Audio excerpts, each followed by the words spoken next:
Welcome. Now, let's talk health. It's important to prioritize our health this year, 2023. And guess what? Dr. Diran Onifade is here to talk to us about starting the year afresh with proper checkups. However, I have plenty of questions for the good doctor today. You are welcome, by the way. Good to have you here. Yeah, thank you. Checkups. They're expensive. Let's start there. Yeah, but, you know, that's the one thing that comes to people's minds when it comes to, oh, I don't know what my status is yet, or am I okay? Is there anything wrong with me? But am I ready to fork out that amount of money to go just do a checkup? And then tell us how important it is that we start this year the good way by making sure that we get these checkups done. Okay, yeah, thank you. That's a very important question. Like, when you're looking at annual health checks and you want to start your year properly, you have to look at the costs. And that's what we try to tell people. There's no point when you tell people to do tests and they cannot afford to do it. So it's not all that bad news. They are good news because if you look at the way things are changing with artificial intelligence and a whole lot of things, there are IoT devices that are making health checks to really be very, very cheap for people to afford. But the information is not really out there. Everybody still believes that you still have to go, that they have to draw your blood, they have to do this, they have to do that.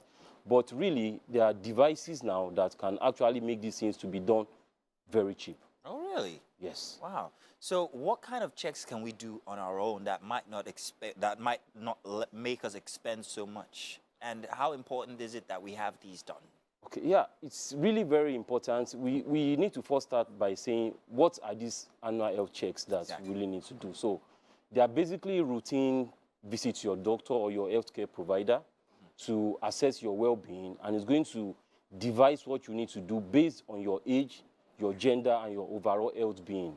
So what we have been seeing over the years is that people just go to the lab and say, I want to do routine tests. It's the beginning of the year, let me know what's wrong with me. So they tend to run all sorts of tests that is not really important for them to do. So you have to look at your age, your existing health condition, and your gender. So that's now determine what exactly you need to do.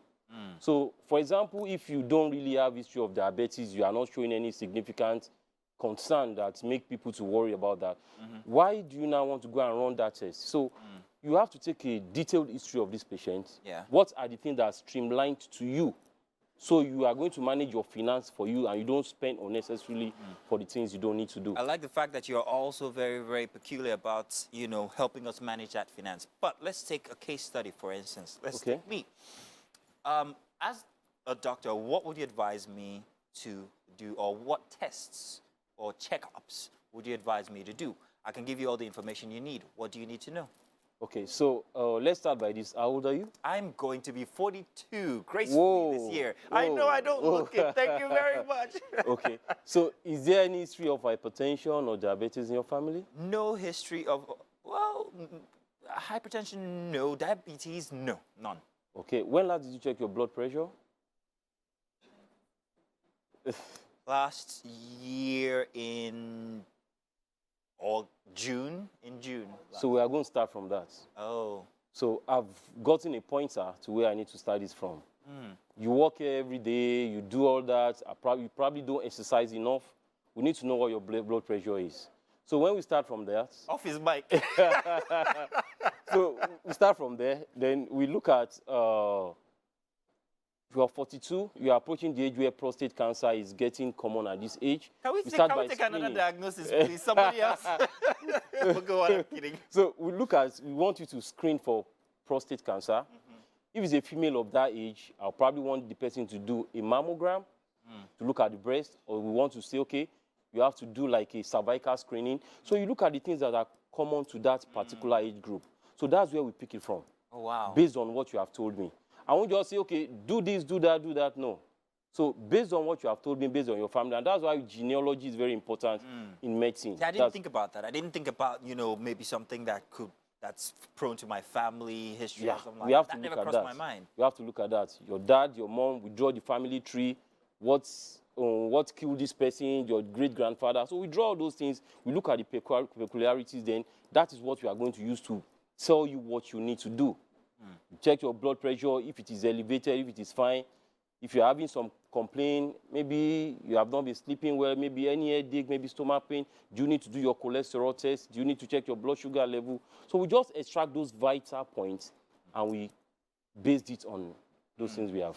Then there is the identified. fear of knowing, and that's a very typical thing. People will not, what you don't know won't kill you. Please, is there an advice that you can give that could, you know, perhaps maybe inform us more regarding that notion? Yeah, we have underestimated what mental health can do to people. And when we talk about fear of knowing, it all boils down to the mental well-being of that person. Because we have heard a lot of things from different people. If you know they are going to give injection, they are going to do that, it's going to... So that is why we still emphasize that we must do routine health check. Because when you go there, we look at the mental well-being of this person, then we know how to counsel you so that when we either break a bad news to you or we tell you the good news, we can manage you based on your peculiarity. So it's to that person. Medicine is no more generalized, it's specific to individual. Okay. So we have to individualize the person we are dealing with at every point in time. Okay. Worst case scenario for a man of 45 living inside of Lagos, working hard still every single morning, Monday to Friday, with absolutely no checkup. What is the worst case scenario for somebody like that, who doesn't have a car, by the way, and goes to work with public transport? Yeah, we see this all the time. And that's why you didn't complete the story. Oh, there's something that follows it. Which is? A man like that will probably hang out and drink beer almost all the time. Because it's the only way he lets off steam. So that is always the routine. And what we see is sudden death. Oh, the person will just fall down and die. They will say, okay, maybe it's someone at work, they are doing promotion. So you know all those kind of stories that follow those things. So someone like that, we have to start from checking the blood pressure, very important.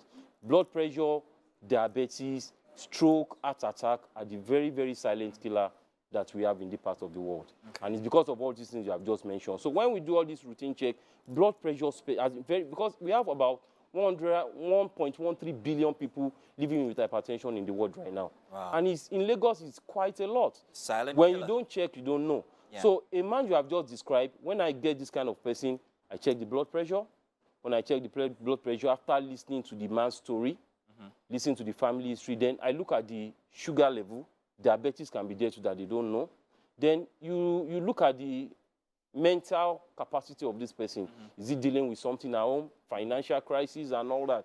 This worry kills people more than any other thing. That's why poverty is another big disease in this part of the world, which most health professionals don't look into. Yeah. Real quick, what age should we start, should this become a concern for us? In our 20s, 30s, or 40s? Like now, let's say 30s, because we are seeing people even in 20s having high blood pressure now, a whole lot of them.